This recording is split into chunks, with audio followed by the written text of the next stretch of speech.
On va se tutoyer du coup, hein, c'est peut-être plus simple pour nous. Non, je tiens à ce que Non, tu le veux. mouvement, ok, non mais il n'y a pas de souci. Mais on va peut-être pas perdre de temps en présentation parce que je pense que les gens qui sont là te connaissent. Donc lors du premier confinement, alors que tu triais tes papiers, en tout cas c'est comme ça que tu l'as présenté, tu es retombé sur un exemplaire du magazine Elle, Ouais. dans lequel François Sagan écrivait la nécrologie de Ava Gardner, donc la grande actrice américaine. C'était un texte étonnamment charnel et exalté par rapport au style plutôt minimaliste qu'on connaît de Françoise Sagan. Ouais. Françoise Sagan, l'enfant chéri de la littérature française, et de ce texte-là, une idée est venue dans ton esprit, c'est-à-dire une éphémère passion qui aurait eu lieu entre ces deux femmes. Cette liaison-là, c'est pas forcément du pur fantasme, puisqu'il y a des éléments biographiques de l'une et de l'autre un peu éparses qui laissent penser qui pourraient accréditer en tout cas cette thèse-là, et c'est cette thèse que tu mets en scène donc, dans ce livre Fram et Ava, donc, aux éditions Fayard. Et ma première question va justement poser sur cette frontière un peu poreuse entre la fiction et la réalité. C'est une zone grise dont la littérature peut s'emparer parce qu'elle est autorisée justement à jouer avec n'importe quelle vérité, ou parfois le réel, qui peut être décevant, qui peut être sans aspérité, va s'effacer derrière la force de l'imaginaire. C'est un travail qui est aussi parfois un peu périlleux parce qu'il peut vite s'aventurer dans des contrées qui sont pas très confortables, où on peut vite être taxé d'imposture par rapport à ce qu'on fait dire aux personnages dans la réalité. Mais c'est un exercice que tu sembles apprécier tout particulièrement parce que tu t'y frottais déjà avec Splendor en 2014, qui était un roman où tu imaginais les dernières minutes de l'actrice Natalie Wood avant de mourir. Il y avait aussi le roman Le Monde à ses pieds, celui-là on va pouvoir en reparler.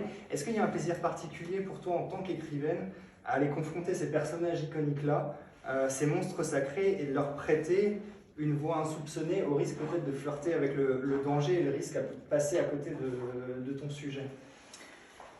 Merci. Je suis à peu près d'accord avec tout ce que tu as dit. Alors effectivement, moi, à chaque fois, j'ai adoré une citation de François Sagan qui disait que écrire, c'était inventer ce qu'on savait déjà.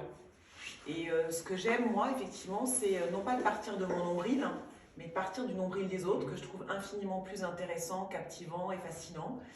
Et à partir de là, tirer le fil finalement d'un nombril universel. C'est-à-dire que j'estime que moi, quand je lis ce texte de Françoise Sagan, ou quand je suis sur le bateau avec Natalie Wood, en fait, j'ai l'impression de aussi un peu parler de ma vie, de mes névroses, de mes peurs, de quelque chose qui va me rattacher à la vie de Ava Gardner, modestement, même moi en tant qu'anonyme, ou de François Sagan, ou de Natalie Wood.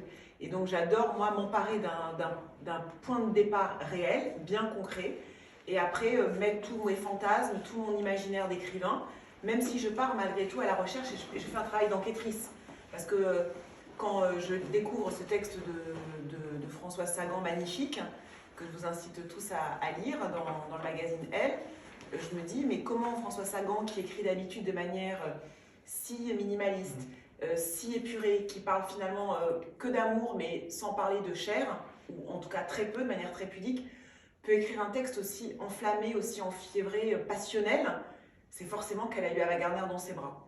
Et en tout cas qu'elle l'a désiré. Elle en parle comme quelqu'un qui l'a désiré. Donc voilà, moi je pars comme une enquêtrice, comme une policière de la littérature, à la recherche d'indices littéraires, filmographiques, biographiques.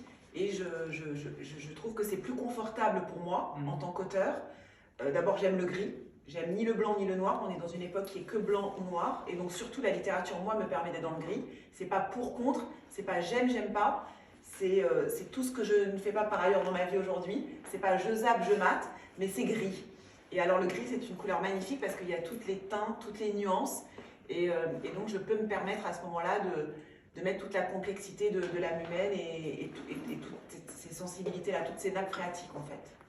Donc Ava Gardner et Françoise Sagan, elles se croisent en 1967, c'est en marge du tournage de Meyerling, film de Terence Young, par l'entremise de Catherine Deneuve. Tout ça c'est vrai. Oui. Ce qui est vrai aussi, c'est que ces deux femmes se recroisent à nouveau quelques années plus tard, brièvement, dans un hall de l'aéroport d'Heathrow. Et ça c'est faux. Ça c'est faux? Ouais, tu vois, j'ai bien menti. Hein. Ah oui, parce que je pensais que c'était vrai. En fait, ce qui se passe, c'est que, effectivement, comme tu le dis, dans le texte, Françoise Sagan écrit qu'elles se sont rencontrées l'hiver 1967. L'hiver 1967, Ava Gardner, elle a 45 ans. C'est une actrice vieillissante. Elle a plus le succès qu'elle a pu avoir lors de sa Superbe, lors de ses 30 Glorieuses. Et elle tourne un film qui s'appelle Meilleure ligne, qui n'est pas un très très bon film. Et elle joue la maman de Omar Sharif. Et c'est pas un film dans lequel elle est très heureuse. C'est un tournage difficile. Elle a tourné d'abord dans le Haut-Doubs, il fait froid. Elle boit beaucoup. Elle a beaucoup d'addictions. Et elle n'est pas très heureuse. Et un jour, sur ce tournage, elle tourne à Boulogne-Billancourt, dans le même studio où je fais TPMP, ce qui est quand même incroyable. Voilà, bon bref, petit détail. Géolocalisation. Et François Sagan vient sur ce tournage-là, pas du tout pour rencontrer Ava Gardner, pour rencontrer Catherine Deneuve, qui elle joue la jeune promise de Omar Sharif. Et elle va rencontrer Catherine Deneuve parce que Catherine Deneuve s'apprête à tourner l'année d'après, en 68, dans un film qui s'appelle La Chamade, adapté d'un roman de Françoise Sagan. Ça c'est vrai. Sauf qu'après, moi je l'ai fait se croiser dans ce couloir-là, et j'imagine cette rencontre, j'imagine ce dialogue. Évidemment, moi, ma mauvaise foi d'écrivain, je suis persuadée que ça s'est passé comme ça, qu'elles se sont dit ça, qu'elles se sont reniflées comme ça. Elles ont passé la soirée ensemble. Ava Gardner s'ennuie, elle apprend pas son texte, elle est toujours en retard. Terence Young lui dit « Pourquoi t'es pas là ?» Elle connaît pas son texte, ça se passe mal avec le premier assistant. Omar Sharif est sous le charme. Elle est dans un restaurant en face du studio. Et François Sagan arrive et elles vont être subjuguées. Et elles vont passer cette première nuit ensemble, non pas une nuit d'amour, mais une nuit de deux femmes. On va dire deux femmes à la fois, des deux loups solitaires en fait, qui sont à la fois talentueuses, aimées, admirées, adulées. Une pour sa beauté et parce que c'est la plus grande comédienne de tous les temps, en tout cas à cette époque-là. Et l'autre parce qu'elle a déjà son livre qui a fait le tour du monde, Bonjour Tristesse, son premier roman. Et elles vont être fascinées l'une par l'autre parce qu'elles sont faites du même métal. Elles sont à la fois opposées. C'est le soleil et la lune, et en même temps, ce sont les mêmes. Parce qu'elles ont plein de points communs. Elles aiment l'ivresse, elles aiment les nuits, elles aiment l'insomnie, elles détestent la gloire, elles détestent la notoriété. Elles aiment le jazz. Il y en a une qui aime le flamenco et la corrida.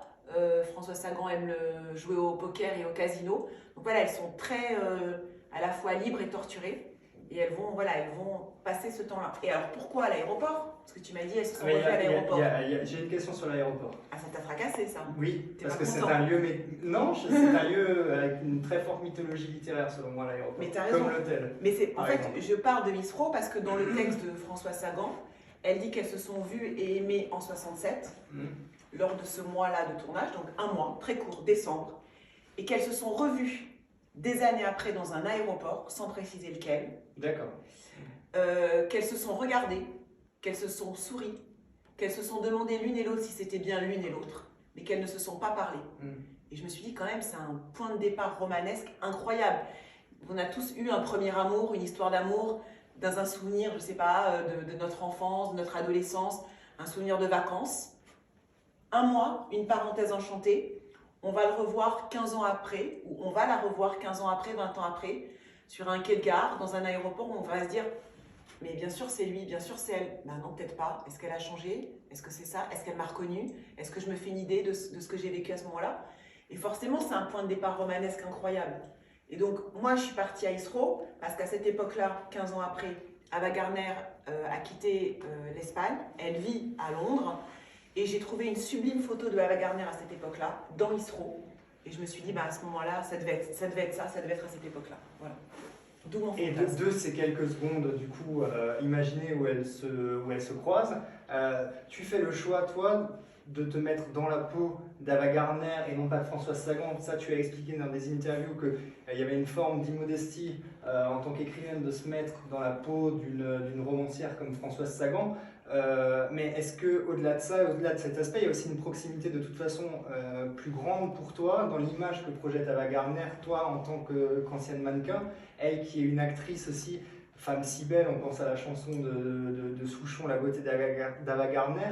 Est-ce que ces mannequins, ces actrices, toutes ces femmes dont on dit souvent avant tout qu'elles sont belles, à qui on colle des étiquettes, celles de femmes muettes qui n'auraient souvent rien à dire d'intéressant, si ce n'est le texte qu'on écrit pour elles, est-ce qu'il y avait une facilité de projection pour toi dans la psyché aussi d'une femme comme Ava Gardner qui fait que tu as voulu aussi investir ce personnage-là?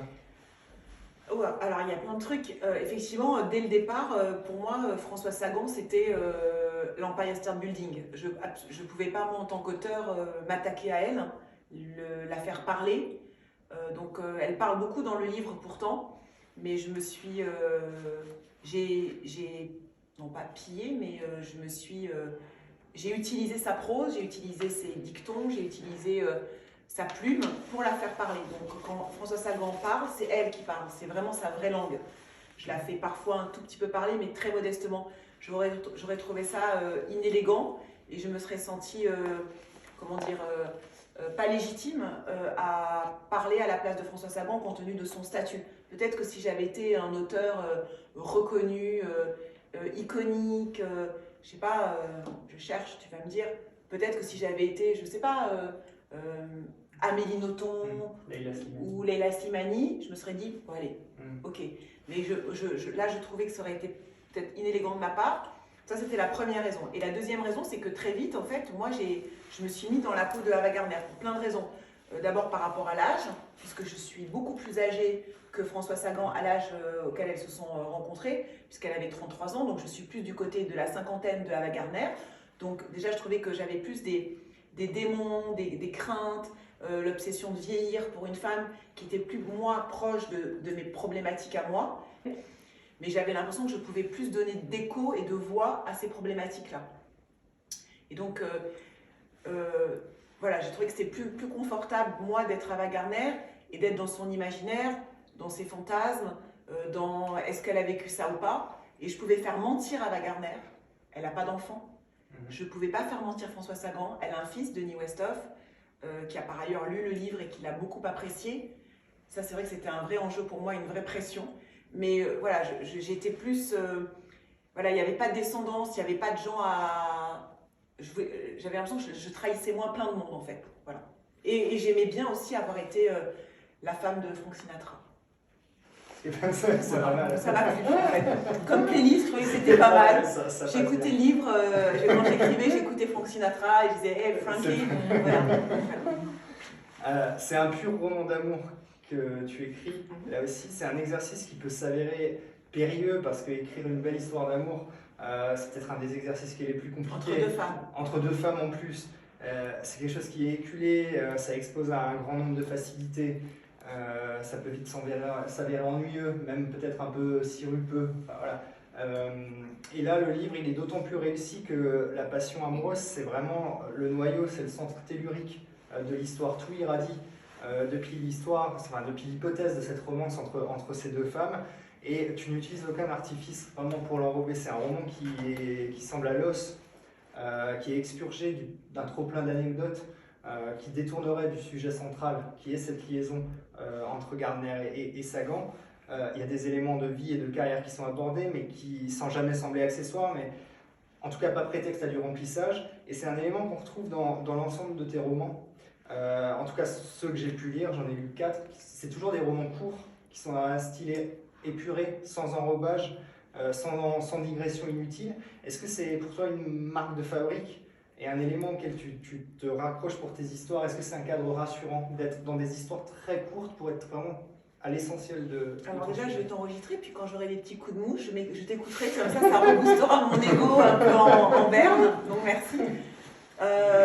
Non, disons que... Alors oui, en fait, j'aime pas le miel, j'aime pas quand c'est un peu gluant et quand c'est un peu collant. Et en fait, et Ava Gardner et François Sagan m'ont aidé toutes les deux à écrire ce livre, puisqu'elles ne sont pas ça, ni l'une ni l'autre. Comme on l'a dit tout à l'heure, François Sagan, elle est à la fois très généreuse, très festive, mais elle n'est pas, c'est pas pompeux. Il y a une sorte d'élégance un peu sobre et en même temps très champagne. Donc ça, voilà, et j'ai essayé toujours de penser à ça. Et pareil, Ava Gardner, elle était... Enfin, il faut voir ce que c'est qu'Ava Gardner, vous êtes tous très jeunes. Voilà. Mais Ava Gardner, à l'époque, c'est la femme la plus photographiée dans le monde.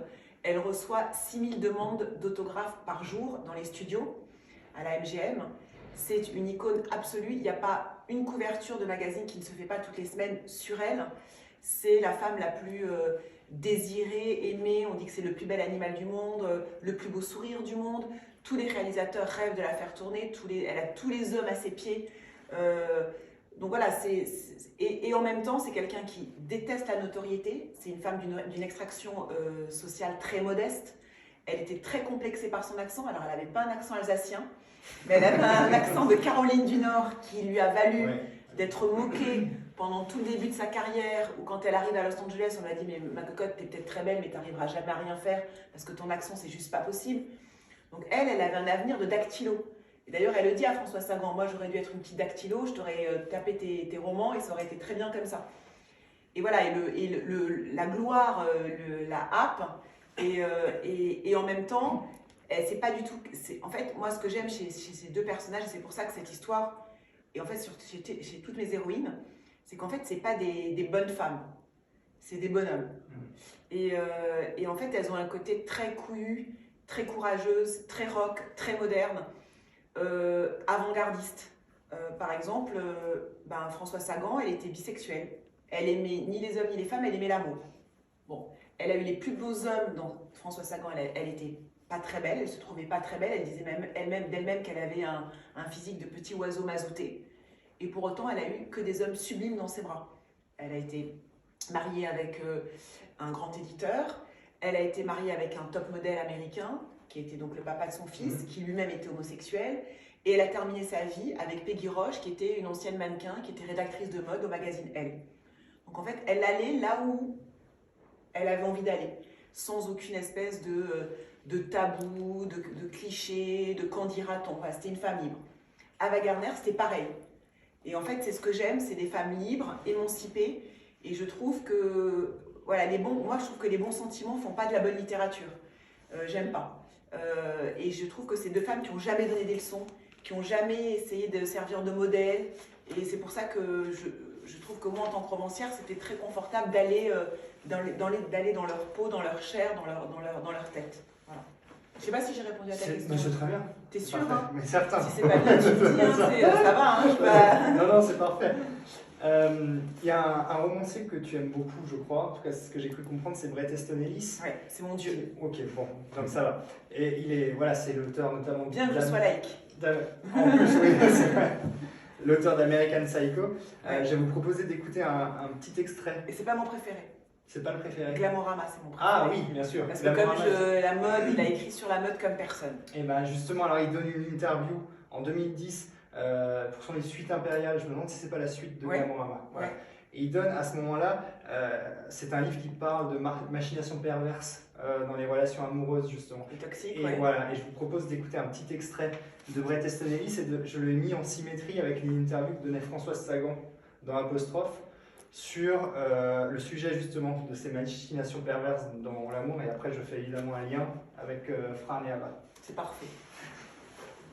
La notion de Bret Easton Ellis, si quelqu'un n'a pas bien compris, il dit juste une histoire d'amour quand tout va bien, c'est génial, ok, mais l'amour peut être terriblement sadique quand ça ne va pas bien. C'est peut-être même la pire des choses à traverser, la plus grande souffrance d'une vie, et je pense qu'il y a une corrélation évidente entre l'amour et le sadisme.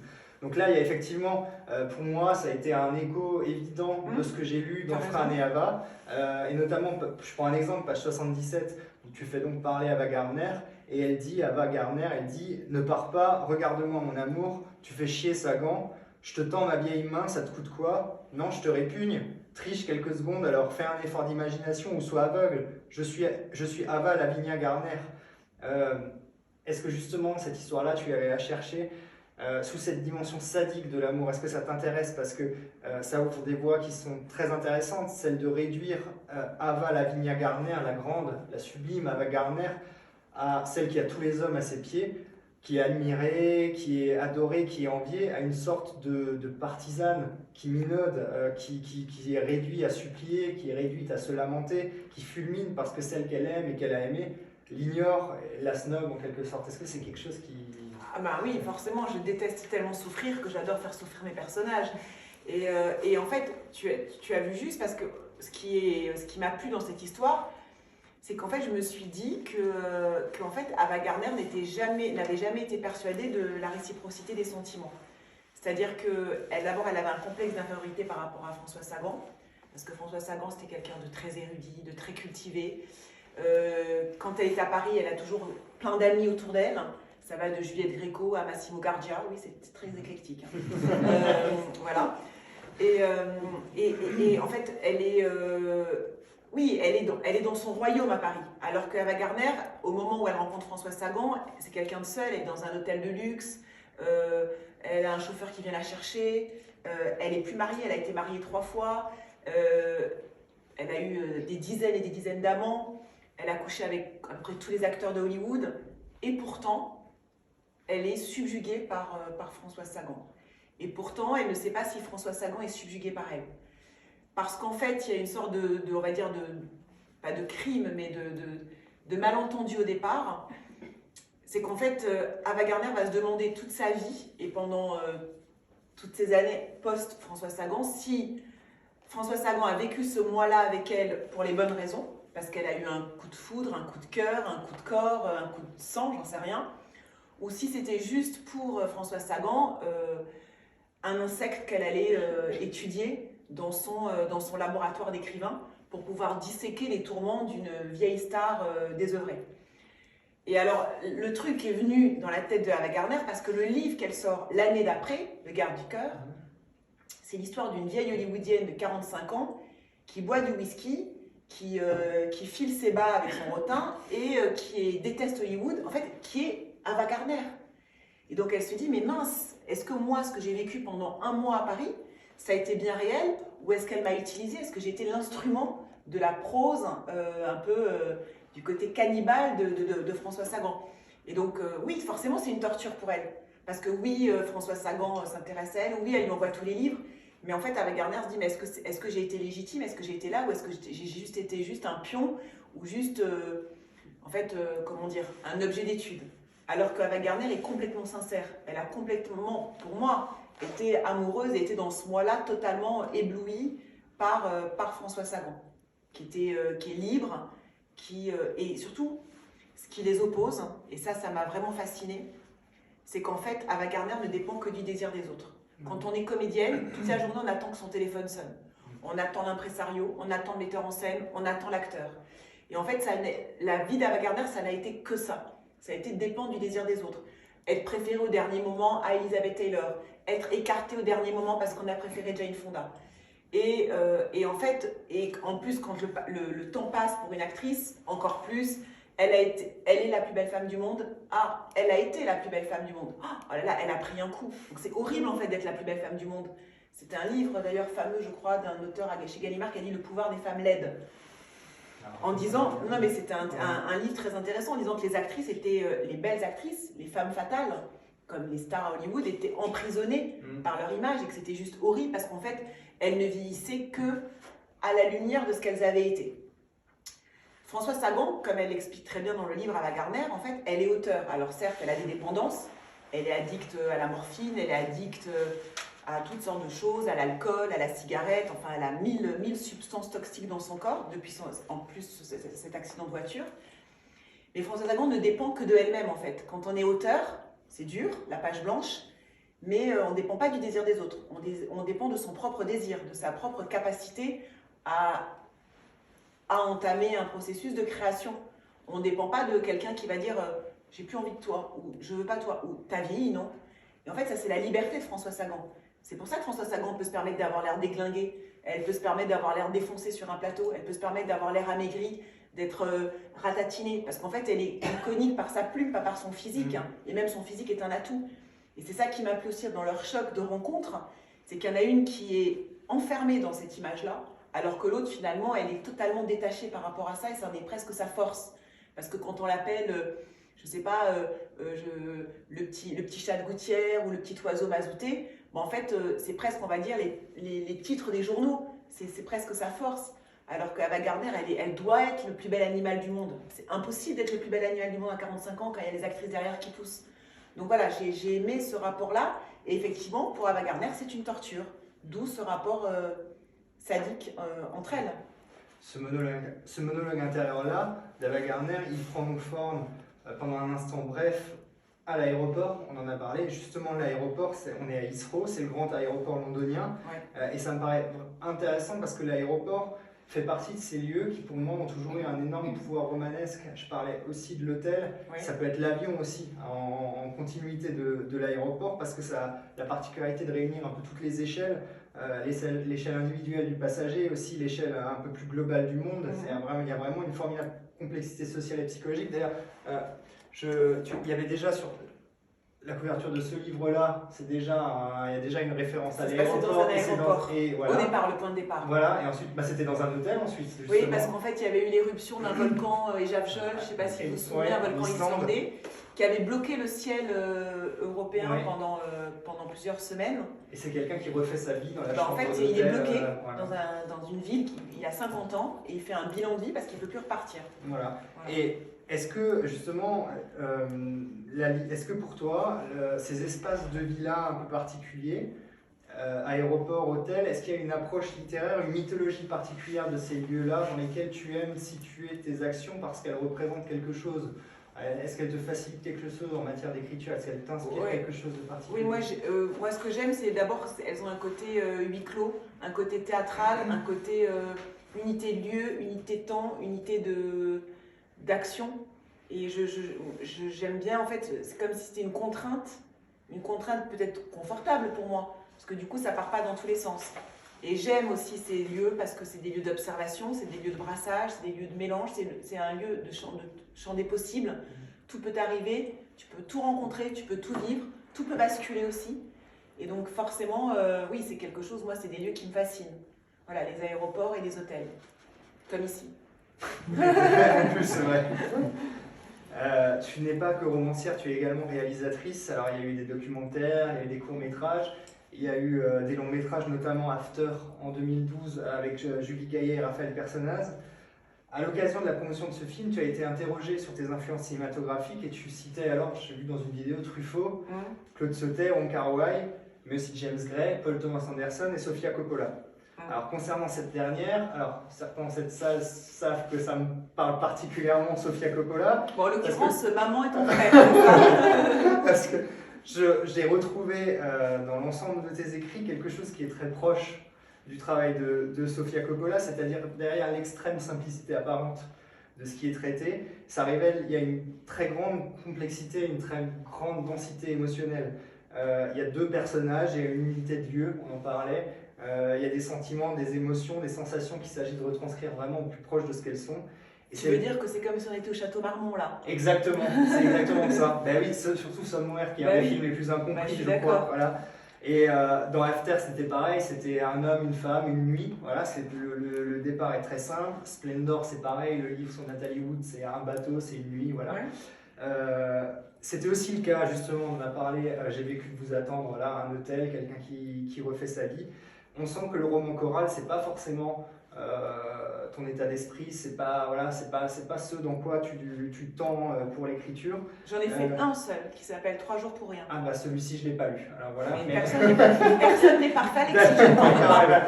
Je m'y plongerai. Mais en tout cas, dans tous les cas, il y a cette chose, il y a ce travail sur la simplicité qui se dégage. Est-ce que vraiment c'est une marque, Géraldine Maillet, d'écrire sur des... Après une marque, j'aimerais bien, très immodestement, en tout cas avoir une sorte de petite personnalité ou un petit truc à moi qui est absolument pas, pour le coup, unique à moi, mais voilà, en tout cas qui va piocher dans ce qui me plaît moi en tant que spectateur, en tant que lectrice. Oui, j'aime bien ça, effectivement. J'aime bien finalement une sorte de point de départ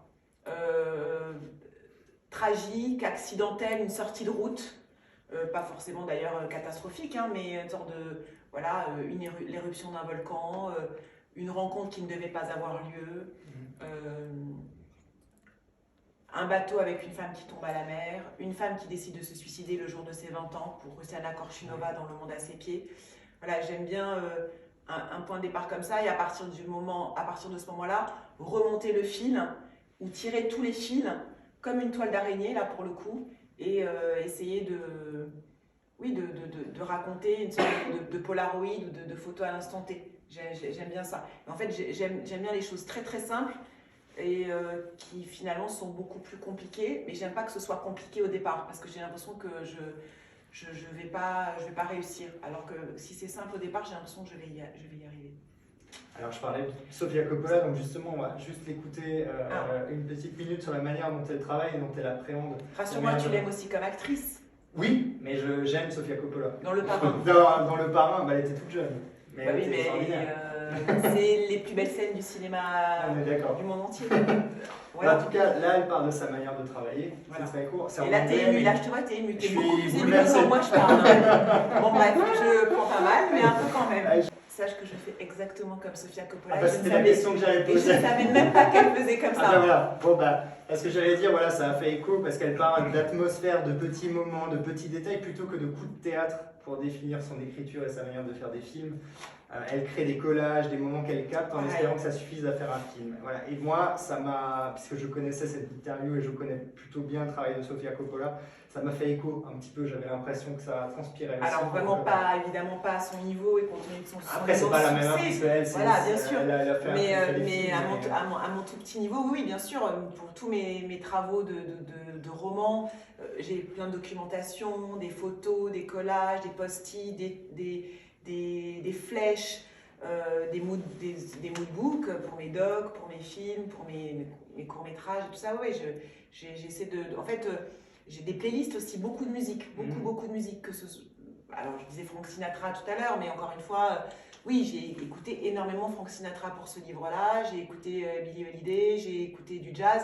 Les playlists correspondent aux livres, des livres et aux époques aussi. Et je les écoute de manière addictive et de manière compulsive, et je n'écoute que ça, jusqu'à vraiment comme une sorte de routine ou de rengaine rassurante, comme si j'étais dans ma secte à moi à ce moment-là. Voilà, c'est une sorte de parenthèse, et en fait je vis pour ça, je mange ça, j'écoute ça, je vois que ça.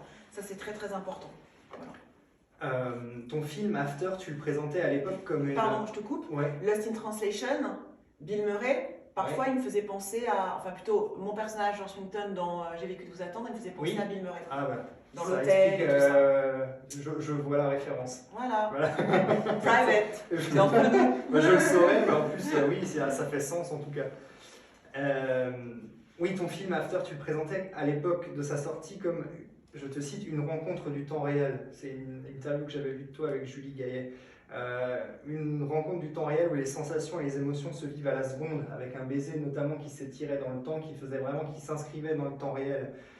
J'ai l'impression que ce livre-là, Fran et Havas, c'était une autre rencontre du temps réel et qui se matérialise ici par des chapitres qui sont des heures et des minutes, 3h40 PM, enfin à l'américaine, je ne veux pas le prononcer, voilà, 3h42, etc. Imagine, je suis Sofia Coppola, tu dirais comment 3:40 o'clock, je sais même pas.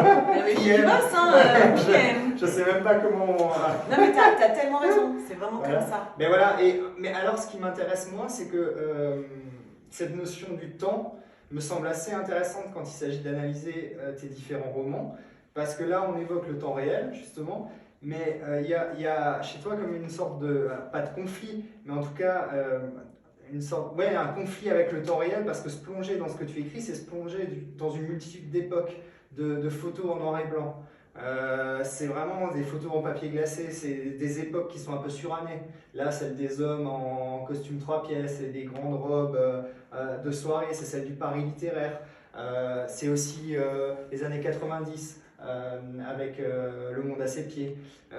C'est vraiment, il y a comme une forme de mélancolie aussi, de nostalgie et du temps réel comme un miroir du temps qui passe, plutôt que du temps réel.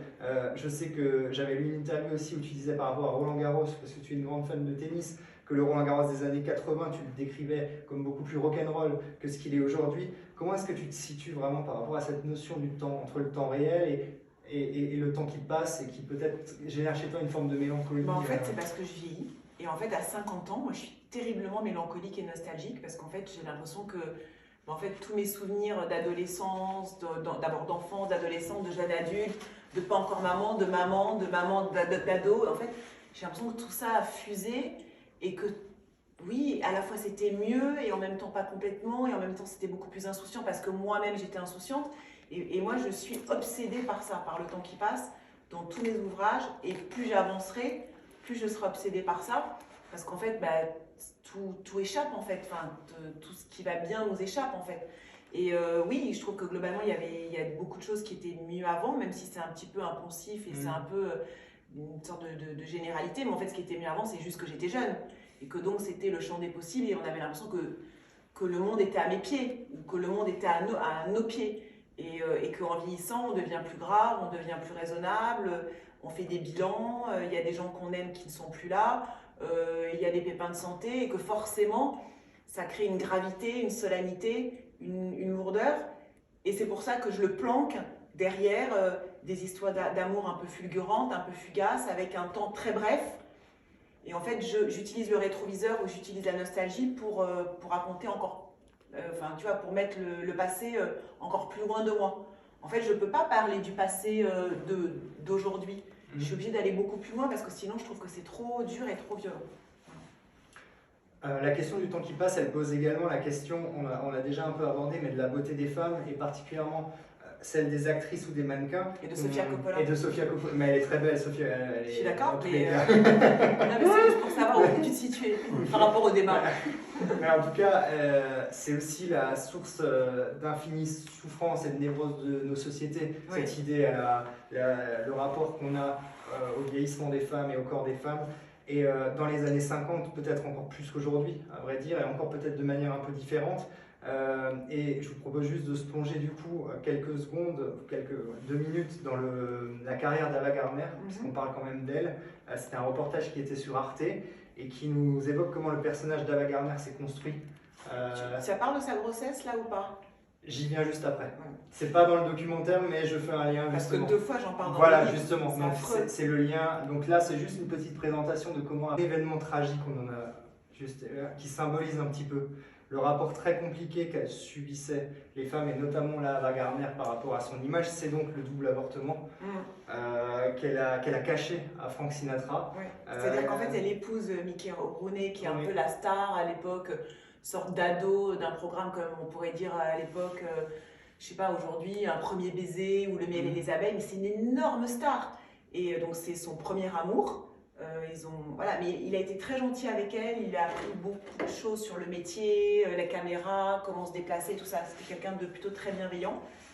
Comme vous l'avez montré, Artie Shaw, qui était lui un type très érudit, très pointu, très chic, mais très cassant, qui n'arrêtait pas de l'humilier en lui disant « de toute façon t'es une bécasse, tu comprends rien, tu sais rien » et tout ça. Et elle était même allée se faire un test de QI pour prouver à Artie Shaw, qui l'humiliait dès qu'il y avait des dîners mondains, pour lui montrer « mais tu vois, je suis pas stupide, j'ai un QI très, très, très élevé ». Voilà. Et après, il y a eu le grand amour de sa vie, Frank Sinatra. Alors là, l'amour, enfin, à l'époque, Frank Sinatra et Ava Gardner, ils auraient été entêtés 24 sur 24 monde, parce que c'était monstrueux, parce que lui était marié dans des États-Unis très puritains, et il a dû divorcer. Elle recevait des lettres de menaces, de mort, vous n'avez pas le droit de détruire un ménage, honte à vous, on n'ira plus jamais voir vos films, boycottés par les studios et tout ça. Donc ça a été une rencontre tumultueuse, mais ils pouvaient pas se passer l'un l'autre, mais ils ne pouvaient pas non plus se rendre heureux. C'était catastrophique. Ils se disputaient, ils buvaient, ils se battaient, ils se cognaient, ils détruisaient les chambres d'hôtel, ils se réconciliaient, ils s'aimaient, ils jalousaient. C'était toxique et totalement fou et fusionnel. Voilà. Et du coup, elle lui cache 2 fois. 2 grossesses, ouais. Ces 2 grossesses parce que il y avait l'importance de l'image, oui. Il y avait l'impact des studios. Elle avait peur que le corps se transforme et qu'elle soit écartée et le salaire qui était amputé.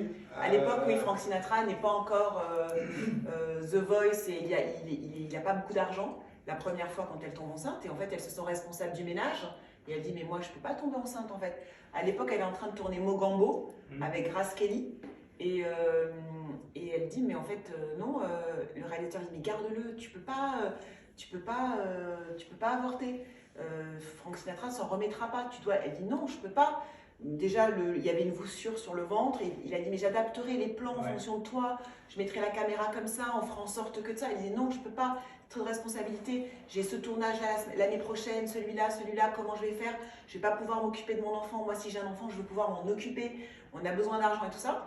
Et finalement, elle a avorté les 2 fois. Voilà. Et donc, elle n'a jamais eu d'enfant et ça restera forcément aussi le grand drame de sa vie, absolument, parce qu'elle terminera seule et abandonnée et désœuvrée, même si elle avait toujours une relation très forte et très belle avec Frank Sinatra qui l'appelait régulièrement.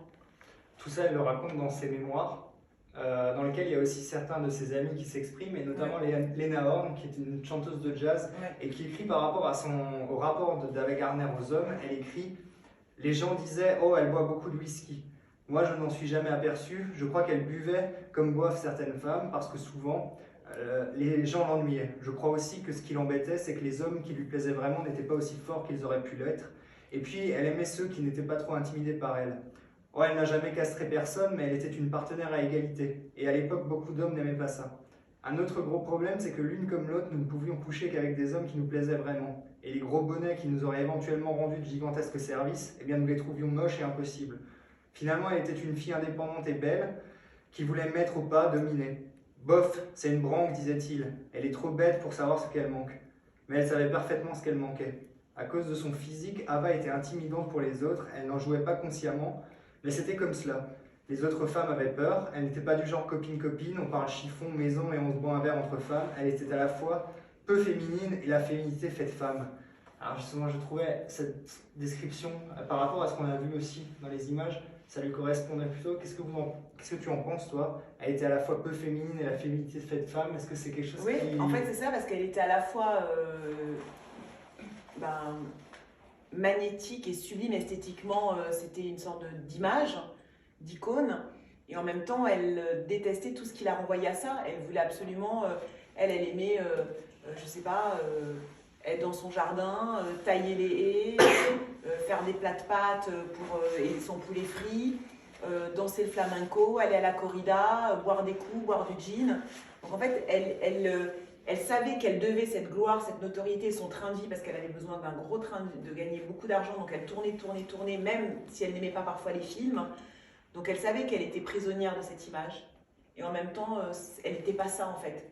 C'était pas une poupée. Elle détestait être une poupée, elle détestait être comme ça, chouchoutée, maquillée, dorlotée. C'est pas du tout. Elle était vraiment, pour le coup, elle était un mec. Elle n'était pas du tout là-dedans. Dans le même ordre d'idée, en tout cas en continuité, on ressent une sorte de fascination, en tout cas d'intérêt pour toi au travers de ces actrices, de ces femmes qui dépendent du désir des autres. Ça, on a évoqué le terme comme ça, qui semblent appartenir à tout le monde, si bien qu'elles s'appartiennent finalement plus à elles-mêmes. Une sorte de fascination pour les destins tragiques, pour les météorites, pour ces destins et ces amours qui passent vite, qui se fracassent, qui se croisent, on s'aime vite, on s'aime fort. On se perd, voilà. C'est le rise and fall hollywoodien, c'est-à-dire qu'elle elle est tout d'un coup au firmament, c'est la femme la plus importante de Hollywood, il n'y a pas un film qui se fait sans elle, tous les hommes la désirent, et à la fin elle se retrouve dans une chambre d'hôtel à Paris, seule, avec personne qui l'appelle, elle a froid, elle boit du gin et elle demande à sa gouvernante de dormir avec elle dans la chambre parce qu'elle se sent seule. Enfin, c'est ça Ava Gardner à la fin de ses jours. Quand elle a ses chiens, elle les promène à Londres dans Hyde Park et elle veut pas être prise en photo parce qu'elle a honte de l'apparence qu'elle a et comment elle est devenue. Enfin, c'est juste horrible. Elle a plus personne autour d'elle. Elle a Frank Sinatra qui l'appelle de temps en temps pour savoir si elle a pas froid et si elle a de quoi payer son chauffage. Et elle est imbibée de gin. Voilà. Et à côté de ça, on a été la femme la plus aimée, épiée, sur laquelle le monde entier a fantasmé. Et ça se termine d'une manière à la fois tragique et dramatique. Plus largement, est-ce que... Là, on évoque Ava Gardner, il y a aussi Natalie Wood, il y a le destin donc, de... tu veux une happy end? Non, pas du tout, je recherche ce nom, mais Ruslana Korchinova, qui a aussi un destin tragique. Est-ce que toi, dans ton écriture, tu as besoin de partir aussi de ces destins qui sont forcément tragiques pour en puiser une histoire qui va te... Oui, tu as raison. En fait, moi, ce qui me plaît quand j'écris et les points de départ de mon imaginaire et de ce qui me donne envie de me plonger pendant des mois et des mois dans un travail de recherche, de source, d'investigation, parce que je ne pars pas comme ça avec des œillères dans une histoire. J'essaie de voir comment elle peut me nourrir et qu'est-ce que moi, mes sensibilités et mon regard d'auteur peut apporter à cette histoire-là. Et effectivement, quand il y a au départ un fait divers ou un drame, je ne le regarde pas de manière voyeuriste, Je n'ai pas au sens une fascination pour le pire, on en parlait tout à l'heure, mais j'essaie de savoir pourquoi, qu'est-ce qui fait que cette personne a décidé là, ça à ce moment-là. Natalie Wood, elle meurt noyée, elle est sur le bateau. Pourquoi elle meurt noyée? Elle déteste l'eau, elle ne sait pas nager. Pourquoi la défense de son mari, c'est qu'elle est allée nager. Elle ne sait pas nager. Sa mère lui a toujours dit, tu mourras dans des eaux glacées. Et sa mort, c'est des eaux glacées. En fait, moi, forcément, en tant qu'auteur, je suis mais absolument fascinée, surprise, interloquée. Je me dis, mais qu'est-ce qui fait que dans quelqu'un qui, tout d'un coup, qui va bien, qu'est-ce qui fait que, voilà, tout va dans le mauvais sens? Pourquoi ça débloque à ce moment-là? Et j'aime à ce moment-là, moi, comme une sorte de, je te disais tout à l'heure, de policière, de policière, d'investigatrice, essayer de comprendre les rouages de cette âme humaine, de cet esprit. Souvent, c'est dans l'enfance, dans les histoires d'amour avorté, dans les renoncements, dans les échecs. Je vais aller puiser là-dedans pour essayer de comprendre, d'advenir de qu'est-ce qui s'est passé ce jour-là à 18h précisément. Ou quand elle croise François Sagan à 16h à Isro et qu'elle la voit au loin, qu'est-ce qu'elle voit dans ce rétroviseur de sa vie? Mais elle ne voit pas que François Sagan. Elle voit Sinatra, elle voit René, elle voit ses avortements, elle voit sa relation avec Artichaut, elle voit tout ce qu'elle a raté, tout ce qu'elle a aussi réussi, mais finalement elle voit aussi que ce qu'elle a raté. Alors Fran et Ava, c'est aussi, il m'a semblé, une certaine ode à la liberté, dans une époque contemporaine qui est, tu l'as dit, un peu binaire et simpliste, où il n'y a plus de zone grise. Tu vois, tu mets à l'honneur la romance, la passion entre deux personnages qui précisément aspirent à une immense liberté. Ces années 60, 70, 80 n'étaient pas nécessairement meilleures, ça voilà, c'est un jugement. Il n'y avait pas les réseaux sociaux. Il n'y avait pas les réseaux sociaux, c'est pas mal. Ça fait beaucoup. Mais en tout cas, il n'était pas forcément plus simple d'être une femme à cette époque-là que ça ne l'est aujourd'hui. Bien sûr. Et pourtant, voilà, il y a une atmosphère d'émancipation, de carcans sociétaux qui transparaît à travers ces deux femmes-là et de leur œuvre. Sagan elle-même, dans sa nécrologie d'Ava Gardner, elle la dépeint comme une bête insaisissable, un animal très beau et très digne de ce fait et très étranger. Et toi, tu installes donc cette histoire d'amour, cette romance passionnée au milieu de ces deux femmes, qu'elles ne vivent pas de la même manière, puisque il y en a une pour qui c'est l'histoire d'une vie, Ava Gardner, et l'autre, Françoise Sagan, pour qui c'est une histoire anecdotique. L'histoire d'un livre ou l'histoire d'un livre. Importante en fait, on ne sait pas. Oui, en tout cas qui paraît moins. Ah bah oui, d'autant plus que l'année d'après de sa rencontre avec Ava Gardner, elle rencontre la femme de sa vie, avec laquelle elle va terminer jusqu'à la fin de ses jours. Donc, ton livre préféré de Françoise Sagan? Oui, que j'ai retrouvé chez un bouquiniste à Paris il y a 3 semaines. Donc comme quoi. En tout cas, voilà, il y a un peu une forme, pour Françoise Sagan, une histoire d'amour qui libère. Et pour Ava Gardner, une histoire qui enferme. Tout à fait. Voilà. Et dans ce livre, justement, Un profit perdu, que j'aime beaucoup, moi, de Françoise Sagan, elle écrit un passage qui m'a paru très beau sur cet amour qui libère, justement. Et elle écrit je levais les yeux vers lui, je n'avais pas osé le regarder en face jusque-là, j'étais intimidé par lui, par moi-même, par tout ce qui se passait entre nous dès que nous étions en présence et qui me paraissait presque palpable. D'ailleurs, sa main s'appuyait à peine sur mon épaule et il l'avait posée là d'un air hésitant, précautionneux. Son visage était un peu contracté, je l'entendais respirer par petits coups.